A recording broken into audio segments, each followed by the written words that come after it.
புதுச்சேரியில் தொழிலாளி கொலையில் சாராய வியாபாரி கைது செய்யப்பட்டுள்ளார். பாக்கெட் சாராயத்தை திருடி குடித்ததால் அடித்து கொன்றதாக வாக்குமூலமும் கொடுத்துள்ளார். கொலை செய்வதற்காக கல்லை தூக்கிச் செல்லும் சிசிடிவி காட்சிகளும் வெளியாகியுள்ளது.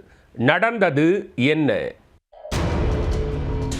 புதுச்சேரி எல்லை பகுதியான முள்ளோடு அருகே டீக்கடை வாசலில் கடந்த வியாழக்கிழமை அன்று ஆண் ஒருவர் தலையில் கல்லால் தாக்கப்பட்டு கொலை செய்யப்பட்டு கிடந்தார். இது பற்றி தகவல் அறிந்த காவல்துறையினர் அவரது உடலை மீட்டு கொலை செய்தது யார் என்பது குறித்து விசாரித்து வந்தனர். மேலும் இந்த கொலை தொடர்பாக பாகூர் போலீசார் வழக்கு பதிவு செய்து விசாரணையை தொடங்கினர். கொலை நடைபெற்ற பகுதியில் பொருத்தப்பட்டிருந்த கண்காணிப்பு கேமராவை ஆய்வு செய்த போது சம்பவ இடத்தில் இருந்த முதியவர் ஒருவர் கையில் கல்லுடன் சென்றது பதிவாகியிருந்தது. இதனை ஆதாரமாக கொண்டு கொலையாளியை போலீசார் தீவிரமாக தேடினர். முள்ளோடை சின்ன கங்கனாங்குப்பம் பகுதியில் சுற்றித் திரிந்த 5க்கும் மேற்பட்ட முதியவர்களை பிடித்து போலீசார் விசாரித்தனர். இதில் கள்ளக்குறிச்சி மாவட்டம் உளுந்தூர்பேட்டை பகுதியை சேர்ந்த வெங்கடேசன் என்பவர் தொழிலாளியை அடித்து கொலை செய்தது தெரியவந்தது.